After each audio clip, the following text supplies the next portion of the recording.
के career counselling और motivation programme में बहुत सारे अचीवर से हमारा मिलना हो रहा है। यहाँ आज कई स्टूडेंट्स ने, कई अचीवर्स ने बहुत अच्छा अचीवमेंट है। सभी ने जो है बहुत अच्छी स्टोरी है, उनकी मेहनत जो लगन है जो बहुत दिनों से कर रहे थे उसका रिजल्ट अभी आया है और उस रिजल्ट से आज हमारे पूरे इलाके में खुशी है। सभी हम लोग उस खुशी को सभी गांव में सब लोग सेलिब्रेट कर रहे हैं कि इस खुशी में हम भी दिल्ली से शामिल होने आए हैं, उसी खुशी को बांटने आए हैं और ये देखते हैं, सबसे बात कर रहे हैं कि वो किस तरह से इन्होंने पढ़ाई की है, किस तरह से मेहनत की है, किस तरह से इन्होंने अपने टाइम का यूसेज किया है, अपने स्टडी मटेरियल को कैसे पढ़ा है।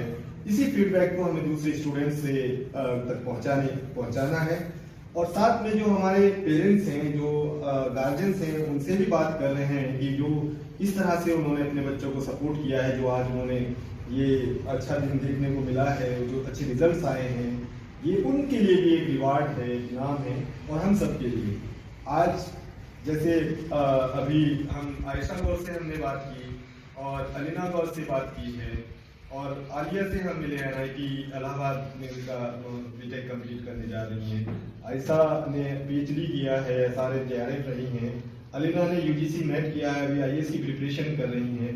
तो इसी कामयाबी के एक सिलसिले में एक और कामयाब स्टोरी हमारे पास है और एक इंस्पिरेशनल मोटिवेशनल वो है, ये एक स्टेज और है। इसमें हम रजिया गौर से बात करेंगे। रजिया गौर के पापा भी हमारे साथ इंतजार साहब हैं, रिया साहब के बेटे होते हैं, घरेलू खुद से हैं और रजिया ने यूजीसी नेट क्लियर किया है सोशोलॉजी से।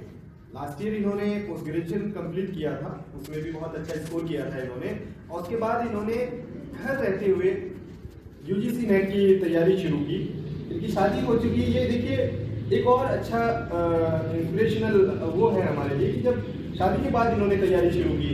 यहाँ हमारे जाहिद साहब हैं, तायर हैं, उनके बेटे हैं फैजाज साहब से की शादी हुई है और शादी के बाद इन्होंने तैयारी की और यूजीसी नेट क्लियर किया।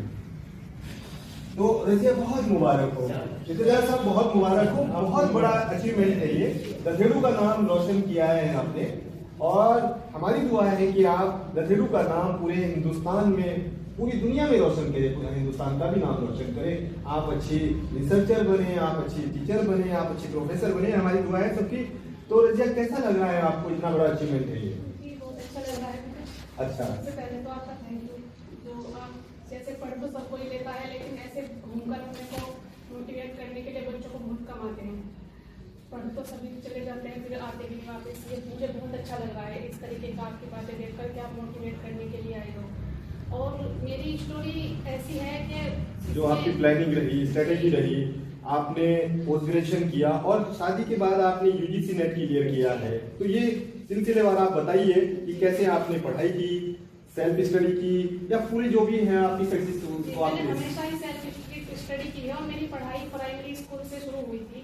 तो 5वीं तो मैंने प्राइमरी स्कूल में ही करा। फिर मुझे 4th क्लास में भी रोका गया। फिर देखो समाज में ऐसा होता है कि क्या कहेंगे लोग, ये वाली बात होती है। तो इसका मुझे क्या कहेंगे लोग वाली बात मेरी लाइफ में बहुत ज़्यादा रही। फिर मैंने 4th से चलो 6, 7 मुझे पढ़ाया तो 7th में भी रोक दिया गया कि बस बहुत हो गया अपनी पढ़ाई में। फिर मैंने वो पापा को बनाया तो फिर मैंने 9th में पढ़ा। तो 9th 10th पढ़ा मैं यहाँ पर जूनियर में लेने वाली मैं मैथ में पहली लड़की थी। जब राजू सर थे तो मैंने वहाँ पर भी मैथ से पढ़ा। मैं साइंस साइड को मुझे अच्छी लगती थी अब लेकिन अल्लाह ताला को शायद मुझे समाज के बारे में बताना था। आज मैं समाज को बहुत अच्छे से समझ पाती हूँ कि क्या काम क्यों होता है, कोई क्यों करता है, समाज में परिवर्तन कैसे आते हैं, वो मुझे समझाना था। तो फिर मुझे 10th के बाद रोका गया। फिर मैंने देखो पढ़ा मैंने प्राइवेट की।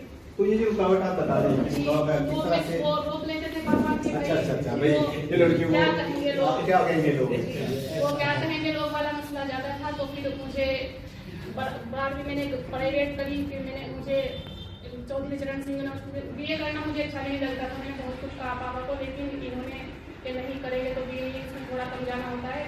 तो फिर मैंने सोचा उस टाइम पे कि मन तो नहीं था करने का लेकिन मैंने सोचा कि कुछ ना करने से अच्छा तो मैं कुछ कर लेती हूँ। मैंने बीए कर लिया। फिर मैंने इनको बोला कि अब मुझे पढ़ा दे लेकिन बहुत सख्ताई के साथ बना कर दिया। फिर ऐसा हुआ कि मेरी शादी हो गई और शादी के बाद तो मेरे हस्बैंड ने मेरी नजर देखी जो पढ़ने की, तो अल्हम्दुलिल्लाह उन्होंने मुझे पहचाना और उन्होंने मुझे पूरी बहुत ज़्यादा इजाज़त वो दी है। मैं उनकी बहुत ही ज़्यादा शुक्रगुजार हूँ कि उन्होंने मुझे कभी वो कहीं पे मुझे रोके या ना रोके, लेकिन वो पढ़ाई के लिए मुझे कभी नहीं रोकते। और मैं ध्यान भी रखती हूँ कि काम का खर्चे भी नहीं कराती हूँ उनके। और ऐसा है कि मैं कोचिंग भी कर सकती हूँ, लेकिन वो मुझे अच्छा नहीं लगता क्योंकि कोचिंग का 100% रिजल्ट तो आता नहीं है, वहाँ भी मेहनत करनी पड़ती है। सबसे ज़्यादा जाकर हमें अपना सिलेबस निकालना है और PYQ देख लीजिएगा। PYQ देखने से आपको ऐसा हो जाएगा कि कैसे क्वेश्चन आ रहे हैं, कैसे क्वेश्चन पूछे जाते हैं, क्योंकि क्वेश्चन का भी एक आदमी का लेवल होता है कि उसी NCERT से आपके अगर क्वेश्चन आएंगे, आप B.Ed का एग्जाम दो तो कम लेवल के क्वेश्चन आएंगे। अगर आप नेट का एग्जाम दे रहे हो तो लेवल हाई हो जाएगा, नीट का एग्जाम देते हो तो लेवल हाई हो जाएगा।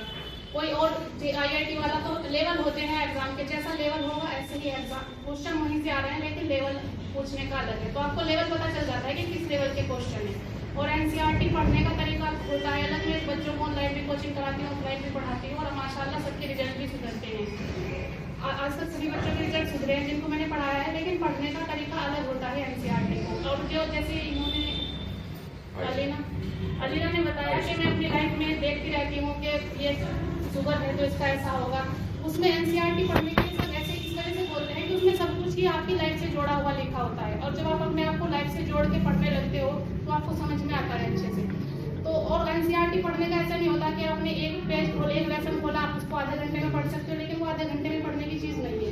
जब तक आप ऑब्जेक्टिव क्वेश्चन ना कर दो कोई भी उस क्वेश्चन से रिलेटेड, तब तक आपने डीप स्टडी नहीं की है। इसके बारे में बताइए, जो आप पढ़ाती हैं कहाँ पे पढ़ा रही हैं, इस तरह से कौन से ट्रीटमेंट क्या है, कोई ऑनलाइन ऐप डाउनलोड करते हैं, उसमें स्टूडेंट के लिए हम वो बना लेते हैं। बच्चे को बोलते हैं कि आप स्टूडेंट के लिए अकाउंट बना लेते हैं, मेरी इनवाइट मैसेज देती हूँ तो मेरी क्लास का पासवर्ड डला हुआ है, वो पासवर्ड डाल देते हैं तो मेरे पास रिक्वेस्ट आती है, मैं एक्सेप्ट कर लेती हूँ। और बच्चे कौन सी क्लास से पढ़ाते हैं? यहाँ पर मैं 9th तक को पढ़ाती हूँ और इंग्लिश के लिए भी पढ़ाती रहती हूँ, साइंस मैथ। तो ये बहुत बड़ा देखिए कितना बड़ा अचीवमेंट है इनका। और ये जो सक्सेस स्टोरी है कि इन्होंने अपनी शादी के बाद में नेट की प्रिपरेशन शुरू की और जो इनके हस्बैंड है उन्होंने इनको इसमें जो इनका मिशन है, जो इन्होंने एक ईगरनेस दिखाई कि मुझे पढ़ाई करनी है, अपनी पढ़ाई को कंटिन्यू करना है, उसमें इनका साथ दिया और इन्होंने प्रूव किया। इन्होंने सेल्फ स्टडी करते हुए UGC नेट क्लियर किया और साथ में ये ऑनलाइन प्लेटफॉर्म पे टीचिंग करती हैं, कई सारे स्टूडेंट्स को पढ़ाती भी हैं।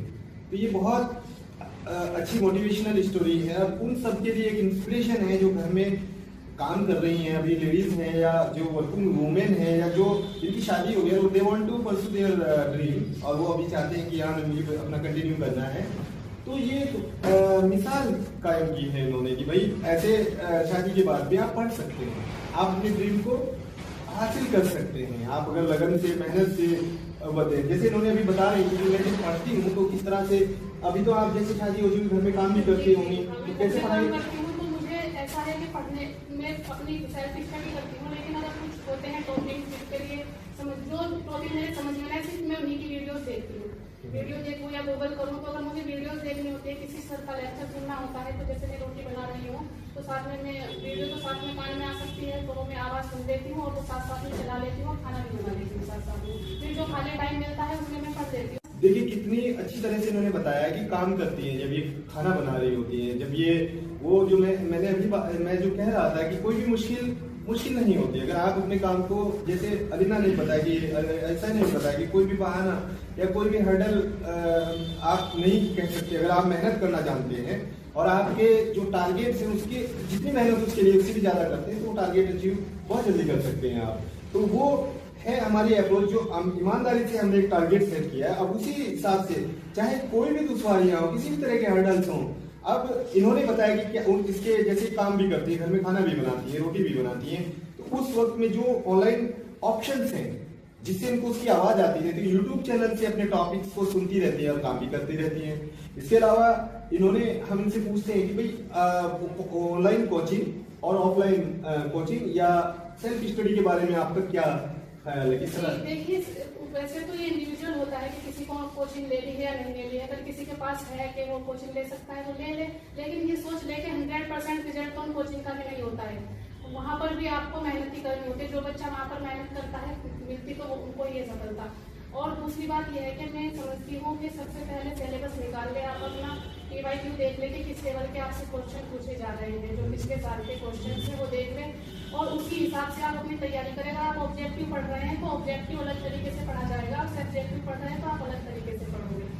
और उसको आप अगर ऑब्जेक्टिव के सभी जो मेनली जो जितने भी कॉम्पिटिटिव एग्जाम होते हैं वो ऑब्जेक्टिव टाइप के होते हैं, तो उसके लिए आपको देखना है कि किस टॉपिक से क्वेश्चन बन सकता है, उसको देख लें। आप अपने नोट्स बनाएं और नोट्स को भी बहुत शॉर्ट कर पहले बनाए, फिर उनको और भी शॉर्ट कर दे। और मैं तो अपने नोट्स ऐसे बनाती थी, जो टॉपिक मेरी समझ में आ गया उसको छोड़ा, जो नहीं समझ में आया कि इसको मुझे दोबारा रिवाइज करना है उसको ही मैं नोट डाउन कर दी। तो मेरे बहुत कम नोट्स रहते थे जो कि एग्जाम के टाइम पे मुझे बस रिवाइज कर लेने और बातें तो मैंने बुक से समझ ली है। और वो ऑनलाइन में वो भी यूट्यूब पे मैंने इतना ही देखा है जो बस मेरे टॉपिक समझ में ना आया हो। और तो आपका क्या ऐसी जो प्लानिंग है थोड़ा सा उसके बारे में बताइए कि किस तरह से आपने स्टडी की, थोड़ा सा उसको समराइज कीजिए। आपकी अपनी स्टडी जो आपने UGC नेट के लिए किया। जी मैंने ऐसे ही किया है कि मैं ऑब्जेक्टिव के लिए पढ़ा है और बुक्स को पढ़ा है। सबसे पहले जो मेरे पास फोन भी आते रहते हैं बच्चों के, हमें भी करना है, आप बता दीजिए। अच्छा, क्या आप सेल्फ स्टडी करती हैं या कोई ऑनलाइन ऑप्शन? सेल्फ स्टडी करती हूँ मैं और वो नहीं करती हूँ, वैसे यूट्यूब पे बस मैं इतना ही देखती हूँ जो मेरे टॉपिक अगर समझ में ना आए। अच्छा। वो कुछ बच्चे गलती करते हैं कि तो जैसे नेट एग्जाम देने जा रहे हैं, एक बच्चे का मेरे पास फोन आया था, मैंने उसको काफी समझाया भी और वो बोले कि रेफरेंस बुक ले ली, बस अरिहंत के ले लिया। इससे एग्जाम क्लियर नहीं होते, बच्चे अपने अटेम्प्ट खराब करते रहते हैं, ये ऐसे नहीं होता सिलेबस। और ये एक बात और है, अगर आप PYQ देख रहे हो यानी कि पिछले साल के जो है पेपर देख रहे हो, उनमें देखो कि किस टॉपिक से आपको ज्यादा क्वेश्चन पूछे गए हैं। जो टॉपिक आपका ज्यादा क्वेश्चन पूछा जा रहा है उसको आप ज्यादा अच्छे से कवर करो। बहुत से टॉपिक ऐसे होते हैं कि बहुत कम क्वेश्चन पूछे जाते हैं, जिनसे ज्यादा क्वेश्चन पूछे जा रहे हैं उनको देखो कि कौन से टॉपिक से। मतलब इसको ऐसा देखने से हमें एक पैटर्न मिल जाता है, प्रीवियस क्वेश्चन देखने से पैटर्न का अंदाजा हो जाता है कि ये हर साल जो है इसी टॉपिक में से ज्यादा इसको फोकस कर सकते हैं। ये थोड़ा सा अनटच रहता है इसको ज्यादा। तो हमारी एक स्ट्रेटेजी प्लानिंग इसीलिए मैटर करती है कि जब हम तैयारी कर रहे होते हैं तो हमें जो अपनी बुक्स हैं उसको पढ़ना चाहिए, उसके पीछे की क्वेश्चंस को सोल्व करना चाहिए, जहाँ लगे ऑनलाइन ऑप्शंस की हेल्प ले सकते हैं। तीसरा यह है कि जो बुक्स हैं हमारे जो प्रीवियस ईयर के जो पेपर्स हैं उनसे काफ़ी हेल्प मिलती है।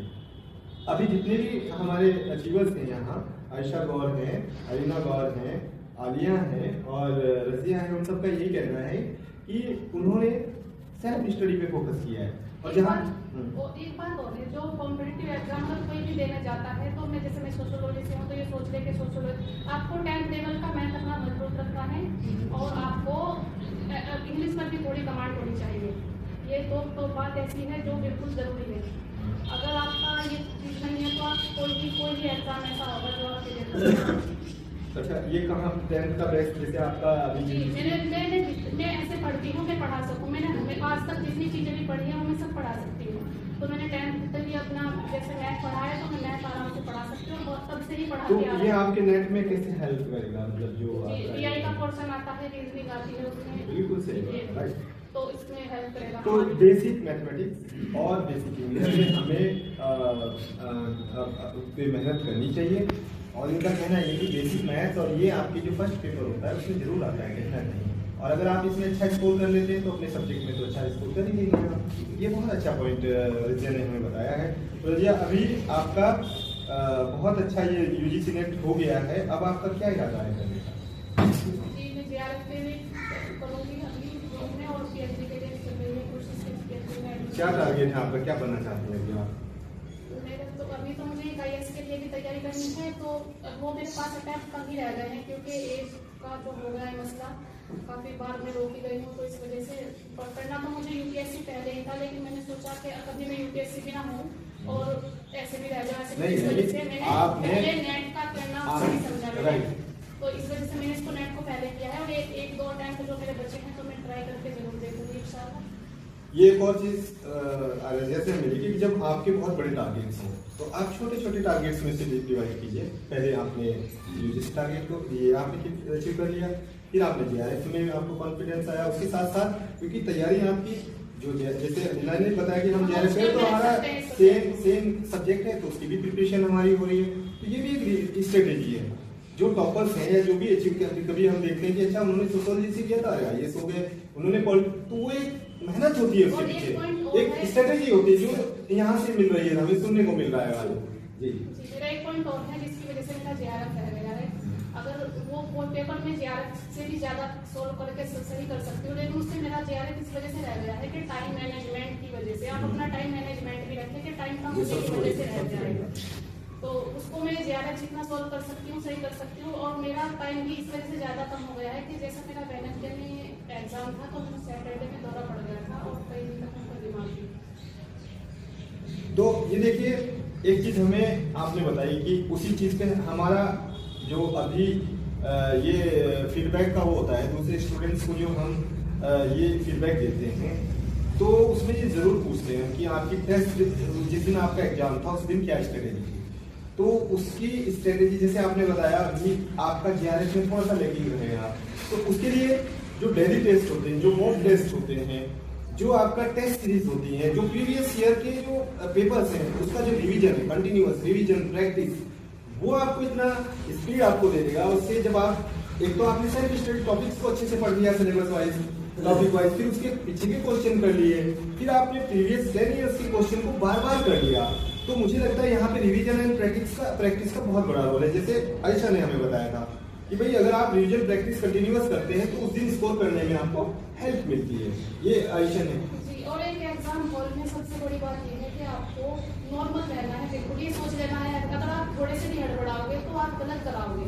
आपको ये सोच लेना है वहाँ पर कि अब जो होना का हो गया, अब पढ़ तो नहीं सकते, जितना अच्छा कर सकते हो तो अपने आप को कूल डाउन हो जाए, एक तरीके से अपने ऊपर ही मेहनत करनी है। उस दिन अपने आप को अपना कॉन्फिडेंस को मेंटेन रखना है, घबराना नहीं है। मेंटेन रखना है, क्योंकि अगर आप हड़बड़ाओगे तो सही होने वाले भी गलत हो जाएंगे, वो रखना है। और टाइम पहले से ही सोच के रखें कि अपना टाइम जो PYQ करें तो एग्जाम से होते हैं, ईयर वाइज होते हैं, तो उनमें देख लें पहले तो आप जब PYQ कर रहे हैं तो उनमें देखें कि कितने क्वेश्चन सही हो रहे हैं, पिछले साल की कट ऑफ देख लें कि उस कट ऑफ तक आपके जा भी रहे हैं या नहीं। दूसरी बात ये है कि आप टाइम भी लगाकर चलें, टाइम लगाकर देखें कि टाइम में हो रहा है या नहीं। स्पीड भी जरूरी है वहाँ पर, क्योंकि 150 क्वेश्चन होते हैं, बहुत ही लेंथी होते हैं। तो स्पीड को क्या करना चाहिए, जो स्पीड है हमारी, जैसे हमने तो कहा कि रिवीजन प्रैक्टिस, क्या कुछ और भी हाँ जी, रिवीजन प्रैक्टिस से आ जाती है स्पीड, क्योंकि वो जितना अच्छा हमारा पढ़ा हुआ होता है तो उससे इतनी जल्दी हमारे एकदम से समझ में आता है, हमें पता चल जाता है कि ये होगा एकदम से। अगर हम सोचेंगे, वहाँ पर बैठेंगे, सोचेंगे, सोच याद करेंगे, तो फिर 1 मिनट में एक क्वेश्चन कर देने की स्पीड होनी चाहिए। तो ये बहुत जी बहुत बड़ा अच्छा अचीवमेंट है, UGC में क्लियर हुआ है और हमारी दुआ है कि आपका JRF भी क्लियर हो और जो आपका IAS का टारगेट है वो भी आप अचीव करेंगे। इसी तरह से हम मेहनत करते रहे। तो दूसरी जो सभी लड़कियों के लिए आपका क्या मैसेज है? एक तो ये है कि आपका अचीवमेंट बहुत स्पेशल है, आपने शादी के बाद पढ़ाई कंटिन्यू की है दोबारा से और नेट को क्लियर किया है, तो अभी कॉमन मैसेज प्लीज। जी, मैं सभी लड़कियों से भी और उनके माँ बाप से भी कहूँगी कि देखिए, आप सभी लड़कियां तो ये सोच रहे कि आप अपनी मौज मस्ती समझते हो जिसको, और जिसकी वजह से लड़कियां रोक ली जाती है घर पर। आप ये सोचें कि आप सबके लिए एक मिसाल हो, सबकी एक आप यहाँ पर आई हो, एग्जाम्पल हो सबके लिए कि आपकी मौज मस्ती नहीं है, आप जैसों की वजह से कितनी लड़कियां रोक दी जाती है। तो आप अपनी जिम्मेदारी समझते हुए आगे जाए, अपना ये वाली जिम्मेदारी समझे कि अपना टाइम पास ऐसे बेवकूफियों में ना करें। और इनके माँ बाप को मैं कहना चाहूंगी कि कभी आज ये वीडियो देखें और कहना शुरू कर दे कि उस लड़की ने पढ़ा था, तुम भी शादी के बाद पढ़ लिया। देखो, इतना खुशनसीब सभी लड़कियां नहीं होती कि उनको मिल जाएगा, मुझे ना मिलता तो कौन मुझे पहचानता, मैं वहीं के नहीं रह जाती। तो किसी को भी ये मत कहें कि शादी के बाद पढ़ देना, बच्चों को पढ़ाएं, भरोसा करें। और सब ये है कि जिसको जो बदतमीजी करती है वो घर में भी करता है, और जिसको नहीं करनी है वो सही हम है कि कोई कहीं भी जाने नहीं लगता। अच्छा, बहुत अच्छा। तो यह एक बहुत अच्छा मैसेज है कि आप जो है अपने बच्चों को शुरू से सपोर्ट करें, स्टार्टिंग से सपोर्ट करें और उनको उनके ड्रीम्स को अचीव करने में हेल्प करें, और जहाँ जहाँ उन्हें सपोर्ट की ज़रूरत है वो सपोर्ट करते रहें। तो स्टेप बाय स्टेप अगर आप गार्जियंस भी, पेरेंट्स भी उनको सपोर्ट करते रहेंगे उनके बच्चों के इंटरेस्ट में, तो बच्चे भी वो बच्चे भी जो है अपना जो है स्कोर एग्जामिनेशन में भी स्कोर करेंगे और टेस्ट में भी बीट करेंगे, कम्पीट करेंगे। तो यही रजिया का कहना है कि भाई हमें जो रिसोर्सेज मिले हैं, हमारे माँ बाप ने जो हमें कीमती वक्त दिया है और जो फैसिलिटी हमें दी है, तो हमें उसकी वैल्यू को समझना चाहिए और उससे ज़्यादा मेहनत करके उनको अपने माँ बाप को उसका रिवार्ड करना है। ये जो हमारा रिजल्ट होता है, ये जो हमारे अचीवमेंट होते हैं, हमारे माँ बाप के लिए रिवार्ड होता है। अपने आप को साबित करते हैं कि मैंने भी अपने खुश हैं ये और बहुत ही चाहते हैं कि मैं पढ़ूँ और आगे बढ़ूँ, ये मुझे कभी नहीं रोकना चाहते, लेकिन मैंने खुद को साबित भी किया है और अपने आप को साबित कदम भी रखना होगा। बहुत बड़ी कामयाबी है। कुछ और आपकी तरफ से रजिया हमने तो आप बताइए कुछ और कहना चाहेंगे? और बहुत मुबारक हो। तो रजिया के पापा भी हैं, फैजान साहब से भी दो बात हम पूछेंगे, दो सवाल कि आपकी बेटी ने बहुत अच्छा अभी इन्होंने 12th भी किया, 10th किया, 12th किया और फिर graduation post graduation UGC net clear किया और अभी UGC JRF नेट की भी तैयारी कर रही है और IAS के लिए प्रिपेयर कर रही है। तो किस तरह से आप अपनी बेटी को सपोर्ट करते हैं? बेटी को तो हमने पहले तो सपोर्ट हमारे से हुआ नहीं भाई, बिल्कुल नहीं। कुछ सच्ची बात है इसमें भाई, जैसे हम ये प्राइमरी में थे तो हम सऊदी चले गए, प्राइमरी में थी। अम्मी सबसे बड़ी प्रॉब्लम क्या थी हमारे सामने, इनकी अम्मी नहीं थी। 3 साल की थी, इसकी अम्मी का इंतजार हो गया। अच्छा, और जो थे भाई थे, जो भी थे हमारे भाई दोस्त थे, उस टाइम पे ऐसा दौर था कि भाई क्या नहीं, वो हालात कुछ ऐसे हालात। लेकिन आज के इस प्रोग्राम से ये साबित हुआ है कि देखिए जरूरी नहीं कि रोशनी चिरागों से ही हो, बेटियां भी घर में उजाला कर। तो यहाँ हमारी बहन, हमारी बेटियां, हमारे जो ये जितने भी अचीवर्स हैं, जितने भी मैक्सिमम अचीवर्स हैं वो सब लड़कियां हैं। आप देखिए NIT इलाहाबाद में टॉप किया है आलिया ने, जामिया मिलिया में टॉप किया है अलिसाबा ने, दरभेड़ू से अलीना ने UGC नेट क्लियर किया है, रजिया ने UGC नेट क्लियर किया है। तो लड़कियां किसी से पीछे नहीं है। और वो बात आपने सबने बताई है कि हमें अपने बच्चों की तरबियत और उसका ध्यान रखना चाहिए और हमारे बच्चे उसका रिजल्ट दे रहे हैं। वो कॉन्फिडेंस हमें इसमें, अगर हम इनको करेंगे और थोड़ी सी इनकी केयर करेंगे, इनका ध्यान रखेंगे, तो ये रिजल्ट हमें मिल रहे हैं और मिलते रहेंगे। ऐसी हमारी दुआ है।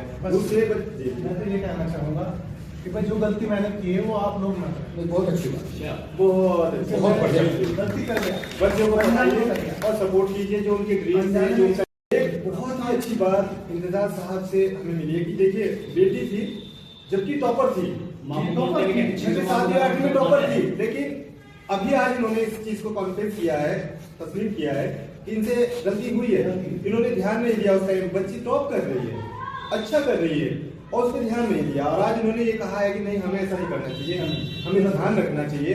और चाहे वो लड़की हो चाहे वो लड़का हो, और उसके मिशन में, उसकी सक्सेस उसमें हमें जरूर सपोर्ट करना चाहिए। मुझे अफसोस बहुत है। हाँ, बहुत अच्छी बात है सर ये। इस बच्ची ने और इन्होंने देखिए शादी के बाद जब जैसे जैसे इन्होंने इनको सपोर्ट किया वैसे उन्होंने रिजल्ट दिया।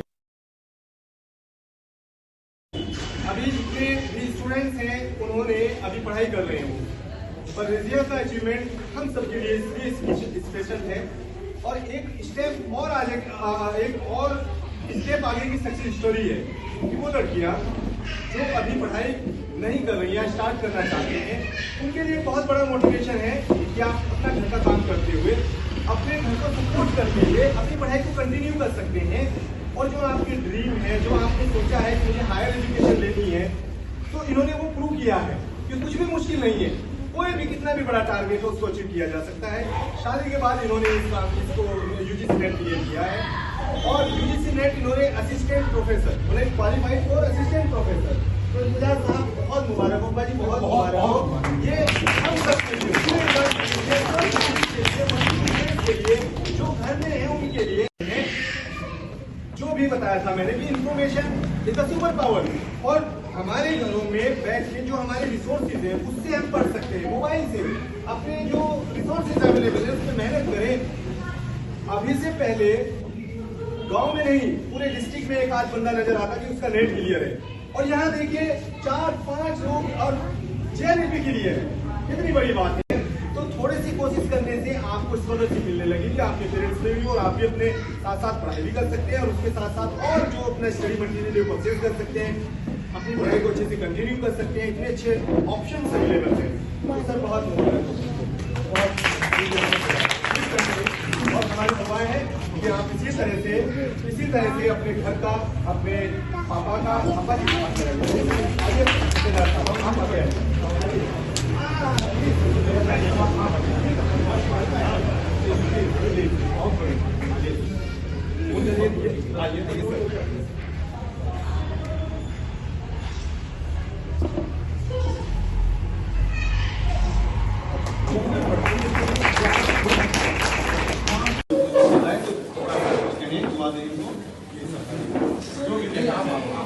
एक अल्फाज निकला ना तो माफी होगा। कामयाब करो अल्लाह ताला, इनके हौसले बुलंद रखे, बच्चे ही कामयाब अपने माँ बाप का अपनी तंदुरुस्ती का, अपनी इज्जत का, सब का ख्याल रखा।